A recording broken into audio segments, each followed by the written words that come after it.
السلام علیکم۔ وعلیکم السلام۔ اچھا، یورپی ممالک کی کہانیوں کا جو سلسلہ ہم نے شروع کیا وہ پسند آ رہی ہیں آپ لوگوں کو کہ نہیں؟ کہ دیس دیس کی کہانیاں ہر ایک ملک کی۔ تو یورپی ممالک کا ایک اور ملک ہے چیکو سلوواکیہ۔ چیکو ایک پھل بھی ہوتا ہے، سنے نا؟ تو اس کی جو کہانی ہے اس کا نام ہے قصہ دو گھوڑوں کا۔ گھوڑے بھی بہت وفادار جانور ہوتے ہیں۔ تو اس میں جو ہے دو گھوڑے تھے، ایک گھوڑے کا مالک جو ہے وہ بہت امیر کبیر اور دوسرے کا مالک غریب کسان، لیکن ان دونوں گھوڑوں کی آپس میں بہت دوستی تھی، اور جب وہ ملتے تو آپس میں ایک دوسرے کو جو ہے اپنا حال بتاتے، اور وہ کبھی سے اب ایک دن رئیس جو امیر بندے کا گھوڑا تھا، اس نے اپنے دوسرے غریب گھوڑے کو ایسی کہ اس کا دل دکھ گیا۔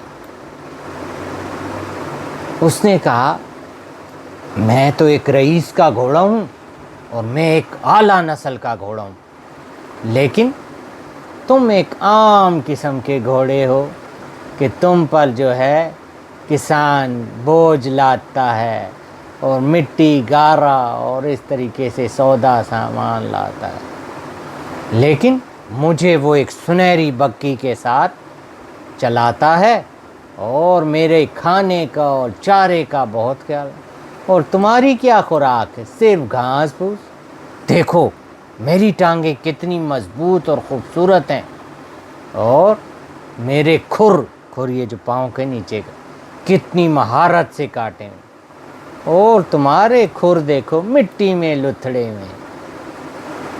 ان کی یہ باتیں ایک جو ہے بڑی بطخ جو ہے اس نے کہا کہ بھائی تمہاری گردن جو ہے وہ تو میری طرح ہے، ریشم کی طرح چمک، اور تمہارے دوست کی گردن بالکل بھدی اور کھردری۔ پھر اس کے دوست نے کہا، میری کھال ریشم کی اور تمہاری پسینے، اور میرے ماتھے پر ایک سفید ستارہ ہے اور تمہارے ماتھے پر کچھ نہیں۔ ہاں بالکل، غریب کسان کے گھوڑے نے کہا۔ رئیس کے گھوڑے نے اپنا سر اونچا، میں جب دوڑتا ہوں تو مجھے دیکھنے والے خوش ہوتے، اور میں اپنے مالک کی تو اتنا تیز چلاتا ہوں کہ ہوا بھی میرا مقابلہ نہیں کر سکتی۔ وہ پھر بیچارہ غریب جو ہے وہ کسان کا، اس نے کہا بالکل بالکل آپ درست کہہ رہے ہیں۔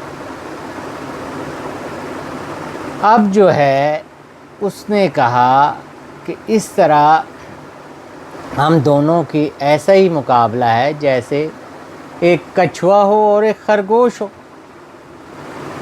کچھوے اور خرگوش کی کہانی تو سنی نا آپ لوگوں نے، کہ وہ بھی خرگوش اس کو کہتا ہے۔ اب جو ہے اس نے کہا، نہیں کسی کچھوے کا نہیں، کسان کے گھوڑے نے کہا، لیکن تم تو کچھوے سے مختلف ہو، میں آسانی سے تمہارا مقابلہ کر سکتا ہوں۔ رئیس کے گھوڑے نے کہا، بھائی تم میرا مقابلہ کیسے کر سکتے ہو؟ پھر انہوں نے سوچا کہ چلو ہم دونوں جو ہے مقابلہ ایک دن کرتے ہیں، اور ایک جو ہے اس کا آغاز کہاں سے کرنا ہے اور جو ہے اس کو ختم کس طرح کرنا ہے۔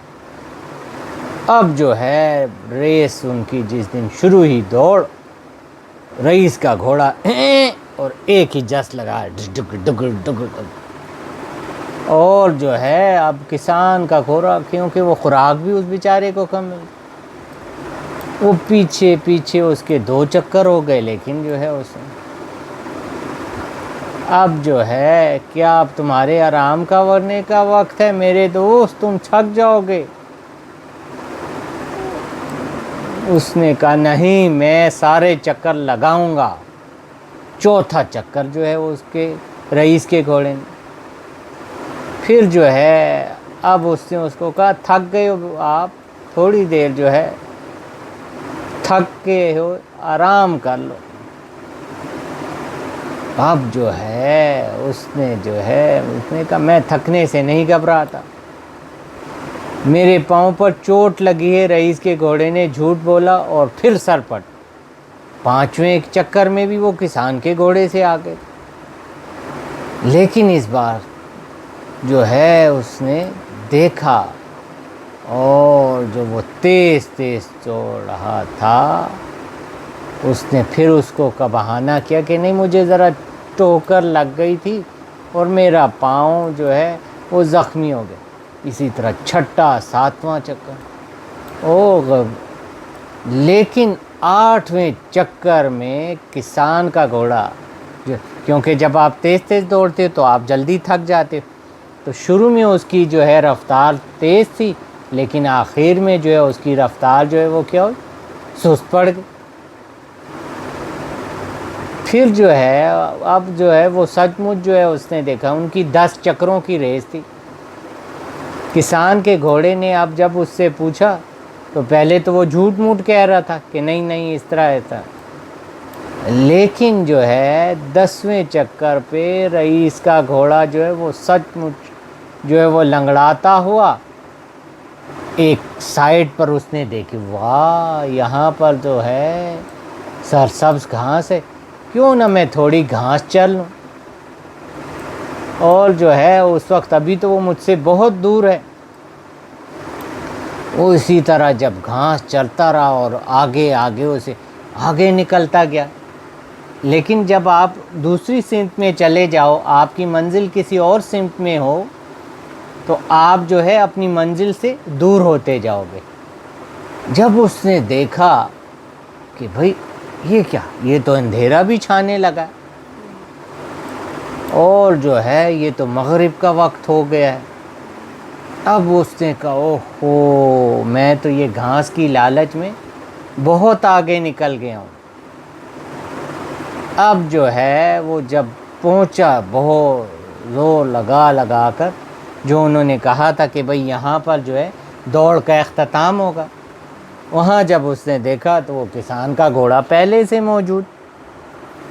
اب جو ہے رئیس کے گھوڑے کو شرمندگی ہوئی، اور اس جو پہلے جو ہے ہر وقت اپنی شیخیاں بکارتا تھا، تو اور گھوڑوں میں جب وہ تو اب وہ کیونکہ ریس ہار چکا تھا، تو اسی لیے ہمیں کبھی کسی کو کمتر نہیں سمجھنا چاہیے۔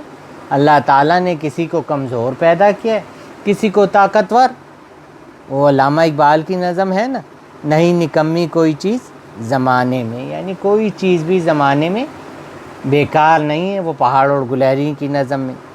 تو اس سے ہمیں یہ سبق ملتا ہے کہ ہمیں اپنی تعریف خود نہیں کرنی چاہیے، تعریف وہ ہوتی ہے جو دوسرے کریں۔ تو ہم سب اس پر عمل کریں گے نا؟ جی چلے شکریہ، اللہ حافظ۔